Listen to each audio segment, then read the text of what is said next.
33장 2절 말씀에 여호와여 우리에게 은혜를 베푸소서. 우리가 주를 앙망하오니 주는 아침마다 우리의 팔이 되시며 환난 때에 우리의 구원이 되소서라고 이사야 선지자는 주님 앞에 기도하고 있습니다. 우리의 힘이 되시며 구원이 되시는 하나님을 믿기에 오병이어를 드리는 심정으로 이 새벽에 주님 앞에 나왔습니다. 주여, 주의 구원이 넘쳐나는 동사드림센터를 허락하여 주시옵소서. 전국잔치가 벌어지는 2011년 새생명축제가 되게 하여 주시옵소서. 강효 박사님과 함께 참여하는 모든 특별 출연진들 가운데 성령의 기름 부음이 넘치도록 인도하여 주시옵소서. 사도행전 27장 1절서부터 12절까지 말씀을 함께 교독할 때 오늘 하나님이 우리에게 주시는 계시의 말씀으로 받기를 원합니다. 제가 먼저 27장 1절을 봉독하겠습니다. 우리가 배를 타고 이달리아에 가기로 작정하며 바울과 다른 죄수 몇 사람을 아구스도대의 백부장 율리오란 사람에게 맡기니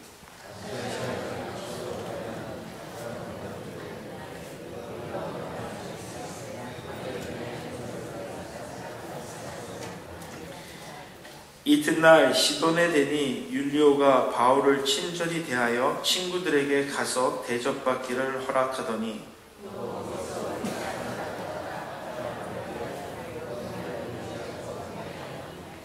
길리기아와 밤빌리아 바다를 건너 루기아의 무라시에 이르러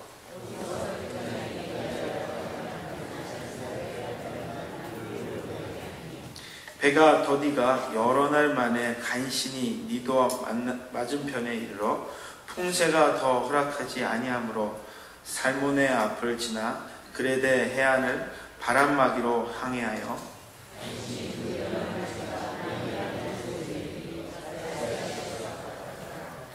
여러 날이 걸려 금식하는 절기가 이미 지났으므로 항해하기가 위태한지라 바울이 그들을 권하여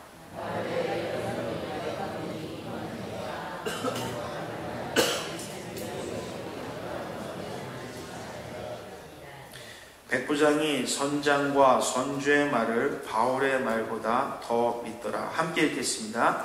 그 항해가 겨울을 지나가기 불편하므로 거기 겨울을 지니자 하는 자가 더 많으니 베닉스는 그레데 항구라 한쪽은 서남을 한쪽은 서북을 향하였더라. 담임 목사님 나오셔서 많다고 좋은 것만은 아니다 라는 제목으로 말씀 전해주시겠습니다. 할렐루야. 월요일 새벽에 나오신 모든 분들에게 하나님의 압도하는 은혜가 함께하길 주님의 이름으로 간절히 소원합니다. 1967년 아랍과 이스라엘 사이에 전쟁이 일어났습니다. 이름하여 6.1 전쟁입니다. 아랍의 13개 국가들이 연합하여 이스라엘과 갈등을 벌이다가 전쟁이 벌어졌는데요. BC 586년에 이스라엘이 역사적으로 멸망을 하고 그 뒤에 독립된 국가로는 한 번도 이스라엘 나라가 역사에 등장한 적이 없습니다. 그러니까 약 한 2500년 정도 지난 뒤에 나라 없이 이렇게 살다가 시오니즘 운동을 일으켜서 세계 제2차 대전이 끝나면서 이스라엘이라는 나라가 이제 역사에 다시 등장을 하게 되죠. 근데 이렇게 역사에 다시 등장하니까 가장 좀 불편했던 사람들이 그 아랍의 국가들이었습니다. 이스라엘이 국가적인 존재로 가면서 계속해서 갈등을 일으켰는데 이런 시간을 이렇게 보내면서 한 20년 정도 이게 시간이 지나면서 이제 아랍에 있는 모든 국가들이 더 이상 못 참겠다. 이스라엘의 어떤 그런 부분들을. 그러다 보니까 이제 연합의 모습들이 일어났고 이스라엘 나라가 우리나라의 경상남북도를 합친 만한 그런 나라인데 그 주변에 있는 모든 아랍의 나라들이 전체가 마음이 하나가 돼가지고 이스라엘 완전히 없애버리겠다 이렇게 해서 연합군이 형성돼서 전쟁이 일어난 것입니다. 한참 이때 세계가 현대화로 이렇게 치닫으면서 오일머니가 엄청나게 축적이 됐고 그때부터 시작해서 그 아랍권에서 돈들이 너무나 많아진 겁니다. 그러니까 그 당시에 최신식 무기들은 전부 아랍이 다 사가지고 있는 거고요. 또 그리고 이들이 어떤 돈이 있게 되고 힘이 있게 되자 이스라엘과 전쟁을 통해서 완전히 모든 것들을 이렇게 끝낼 생각을 하고 있었던 것입니다.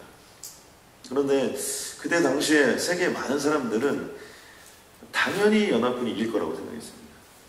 그리고 또 한 가지는 아마 유대인들이 이번에는 히틀러에 의해서 사라지지 못했다면 이 아랍 연합군에 의해서 유대인들은 아마 지구상에서 사라질 것이다, 이렇게 생각을 했습니다.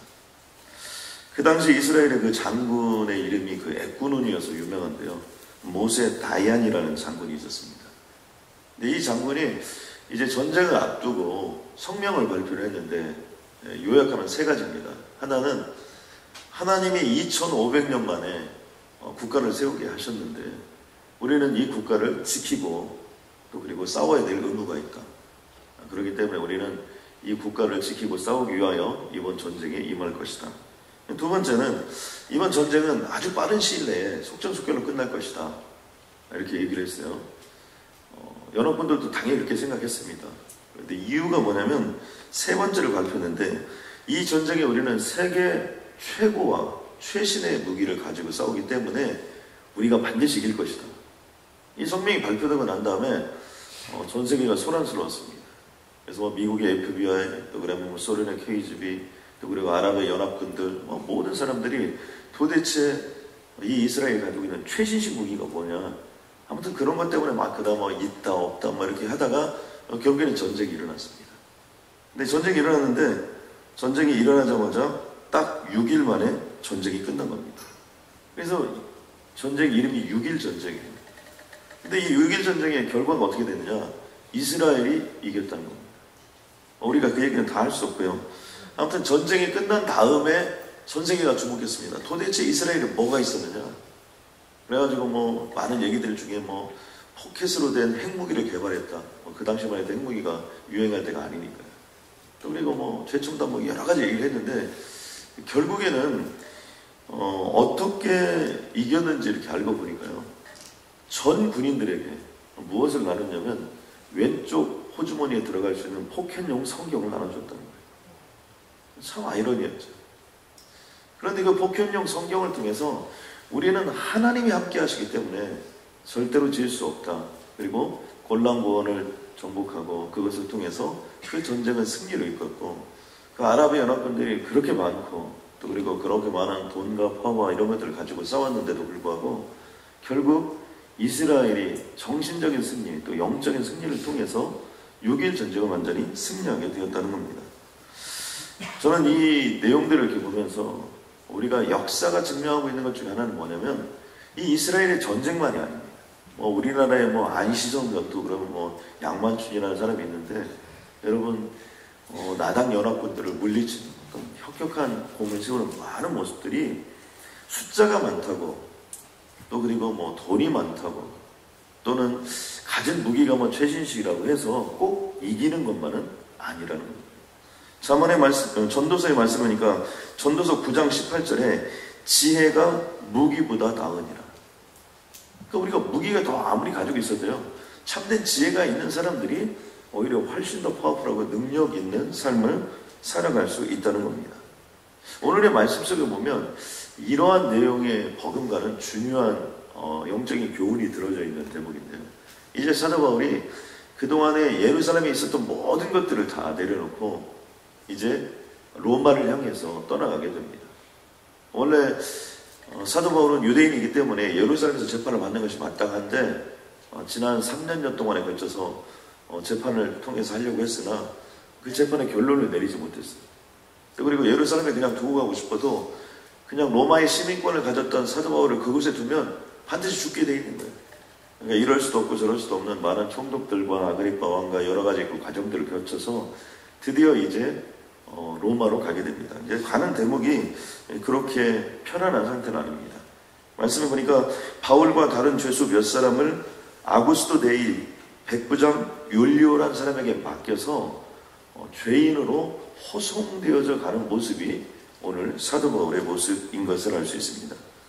사도 바울이 타고 가는 배는 그렇다고 해서 특별히 죄수들만 호송하는 어떤 특별선은 아닙니다. 내용들을 보면 한 276명이 여기에 타고 있었다고 되어 있는데 장사를 하러 가는 사람들, 아무튼 로마에 가는 사람들, 뭐 여러 사람들이 타고 있는데 아마 일종의 좀 화물선이나 또는 뭐 장사를 하는 그런 배가 아니었나 보통 그렇게 추정하고 있습니다. 또 그리고 이 배의 책임자가 백부장 율리오였다는 사실은 그럼에도 불구하고 이 배의 모든 권한은 사실은 로마 사람들이 가지고 있었던 것을 알 수 있습니다. 이 백부장이라는 사람은 당시에 로마가 최강군단을 이룩하는데 가장 중요한 사람들입니다. 그래서 가장 조그만 분대의 개념이 8명으로 되어 있고요. 백부장은 약 한 80명 정도의 로마의 군인들을 거느릴 수 있는 그런 사람들이었는데 그만큼 백정 노장들입니다. 어떤 사람은 로마의 군인으로 들어와서 죽을 때까지 보통 뭐 기본적으로 한 25년이 기본입니다. 25년을 해야 제대를 하는데 25년 끝나고도 뭐 죽을 때까지도 이 백부장으로 있는 사람들이 많아요. 그러니까 백전 노장들이 많았기 때문에 로마가 강해졌는데 오늘 이 배에도 백부장 율리오가 타고 가게 되었습니다. 또 리더들이 한 2사람이 더 있었는데 11절에 보니까 선장과 선주가 거기 있었다는 겁니다. 선장은 이 배를 전체 키를 잡고 운영해 나아가는 어떤 그런 사람임을 알 수 있고요. 선주는 여기에 돈을 투자해서 일종의 돈을 버는 이 배의 주인인 것을 알 수 있습니다. 배를 타고 이달리아라는 곳으로 이렇게 출범해서 이렇게 가게 되는데요. 그 당시에 이게 배들이 뭐 지금처럼 어떤 철선이 아니라 대개는 나무로 지었던 목선들입니다. 그러니까 한 번에 로마까지 가고 이런 게 없습니다. 여러 군데를 다 거쳐서 여기서 조금 저기서 조금 이렇게 되는 거고, 지금 겨울이 다가오고 있는데 아마 그 당시에는 겨울에는 가다가 멈춰서 충분한 시간을 보내고 태풍을 또 피해가고 그 다음에 또 진행해가고 이런 모습들인 것을 알 수 있는데요. 1차적으로 미항이라는 곳에 가서 멈췄습니다. 간신히 거기에 멈췄다 그런데 가면서도 여러 군데를 거쳐서 거기까지 가게 된 것입니다. 그리고 가는 과정 속에서도 여러 가지 상황들이 있었는데 이 배에서 사도 바울이 반가운 사람을 한 사람 만납니다. 그 사람이 누구냐면 마게도냐의 출신 데살로니가 사람 아리스다고라는 사람을 이렇게 만나게 되는데요. 이 사람은 행적을 좀 조사해보면 사도행전 19장에 보면 사도 바울이 처음 유럽에 전도 여행을 가는 어떤 그때 그곳에서 만났던 사람 중에 한 사람인 것을 알 수 있습니다. 두로아라는 곳으로 가서 사도 바울이 복음을 전하고자 할 때 미리 가서 그곳에서 어떤 비서 역할을 하고 또 사도 바울이 복음을 전할 수 있는 영적인 토대를 준비했던 사람인데 바로 이 호송선에서 그 사람을 만나게 된 것입니다. 3절 말씀에 보니까 율리오가 사도 바울에게 친절을 베풀었다고 합니다. 어떤 친절을 베풀었냐면 친구들에 가서 대접받기를 허락하였다는 겁니다. 그러니까 여기 아리스도라고 하는 사람하고 가서 식사도 하고 뭐 대접을 받을 수 있도록 아마 여건을 허락해 준 것 같습니다. 우리가 여기까지 볼 때 우리가 한 가지 좀 가슴에 좀 깊이 좀 새겨야 될 것 중에 하나가 뭐냐면 하나님이 약속해 주신 것은 때가 차면 반드시 이루어진다는 겁니다. 여러분 아멘입니까? 그러니까 하나님이 약속해 주신 것. 사도 바울의 모습을 보면 사도행전 23장 11절의 내용을 보면 이런 대목이 나옵니다. 그날 밤에 주께서 바울 곁에 서서 이르되, 그날 밤이 어떤 밤입니까? 사도 바울이 예루살렘에 와서 정말 선교 보고를 했을 때 대제사장들과 또 고위 공직자들과 사두개파 바리새파들이 이 사도 바울을 죽이려고 얼마나 작정을 하고 뭐 소리를 지르고 그 수란을 떨던 그 밤입니다. 그래서 할 수 없이 이 백부장과 천부장이 사도 바울을 로마에 있는 감옥에 넣지 않으면 안 되는 그런 상황 속에 처했던 바로 그 밤이죠. 바로 그 밤에 주님께서 환상 가운데 나타나셨습니다. 그리고 사도 바울이 해준 얘기가 뭐냐면 담대하라, 내가 예루살렘에서 나의 일을 증언한 것 같이 로마에서도 증언하여야 하리라. 그러니까 너가 지금 예루살렘에서 선교 보고를 했던 것처럼 그 복음의 역사를 가지고 로마까지 가야 될 것을 예언하셨는데 이제 그 예언했던 모습들이 사도행전 23장, 24장, 25장, 26장까지 해서 3년간의 옥중의 모든 생활을 마치고 드디어 사도행전 27장에서 로마를 향하여 가는 모습을 우리가 볼 수 있습니다. 근데 가는 모습은 조금 안타깝습니다. 한 죄인으로 갑니다. 또 그리고 대단한 어떤 영향력을 끌고 가는 것도 아닙니다. 또 많은 사람들에게 어떤 주목받는 위치도 아닙니다. 그러나 중요한 사실 중에 하나는 뭐냐면 바로 이 사도 바울의 이 목선을 타고 떠나는 이 일을 통해서 300년 뒤에 기독교가 로마의 국교로 공인이 되는 일이 생기게 됩니다. 그리고 이 로마의 길을 통해서 전 세계로 복음이 확산되는 역사를 우리가 경험할 수 있게 되는 겁니다. 여러분, 역사란 그런 겁니다. 처음부터 위대하게 출발하고 처음부터 대단하게 출발하는 것이 잘된 예가 별로 없습니다. 예수 그리스도께서 골고다의 언덕에서 십자가에 못 박혀 돌아가실 때, 본디오 빌라도에게 채찍을 맞을 때 그 누구도 이 예수가 인류를 구원할 줄알고 생각한 사람이 없습니다. 골고다의 언덕에서 그렇게 십자가에 못 박혀 죽으실 때도 바로 이 사람이 인류의 죄를 대속할 예수 그리스도라고 아무리 말해도 누구도 믿지 않았습니다. 아니, 예수님을 쫓아다녔던 제자들조차도 그 예수 그리스도가 죽는 십자가 현장 속에서도 자기도 죽을 까봐 몸을 숨기고 있었던 모습을 볼 수 있습니다.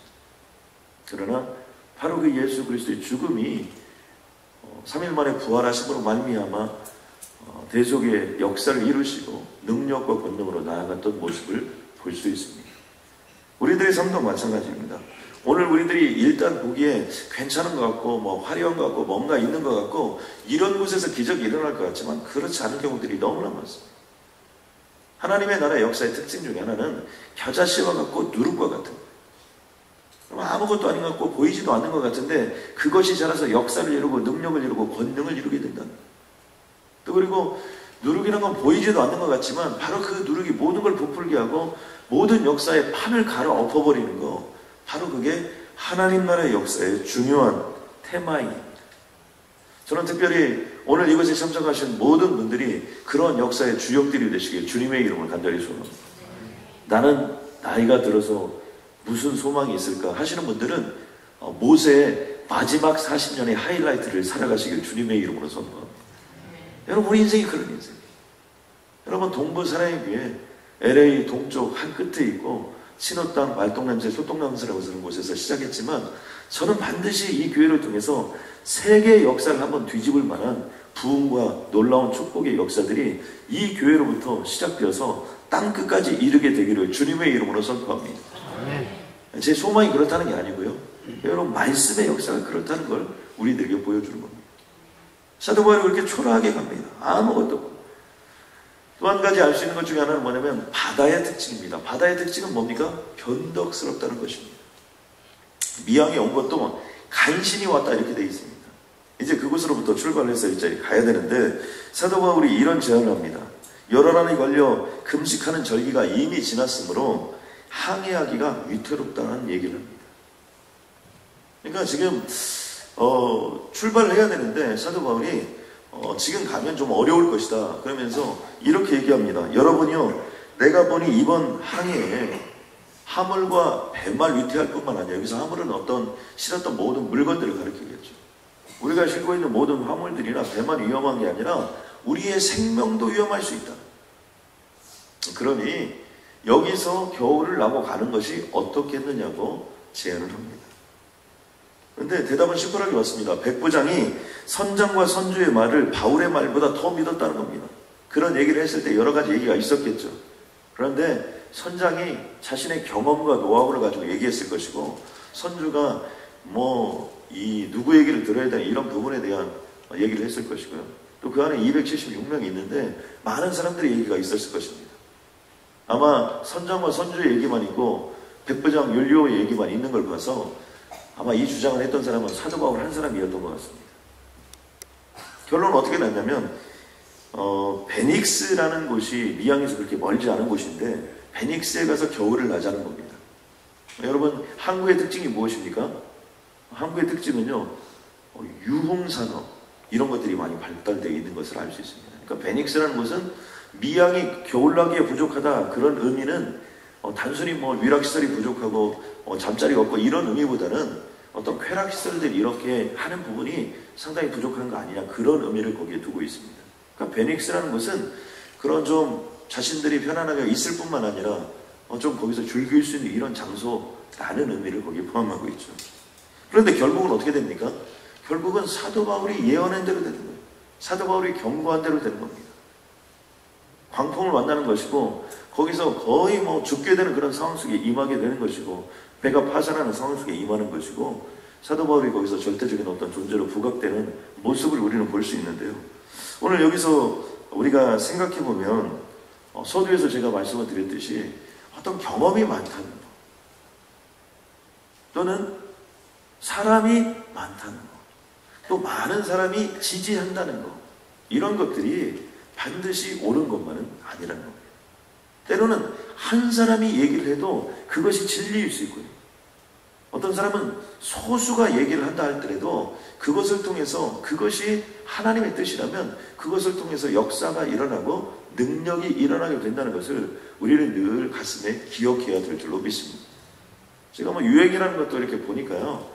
유행이라는 것은 다 지나가기 마련이더라고요. 그래서 가끔 영화 같은 거 이런 거 보면 그 옛날에 뭐 장발에 뭐 이렇게 나팔바지 같은 거 입고 다니면 정말 유치하게 짝이 없는데 또 언제 그런 시절이 올지 모르는 거예요.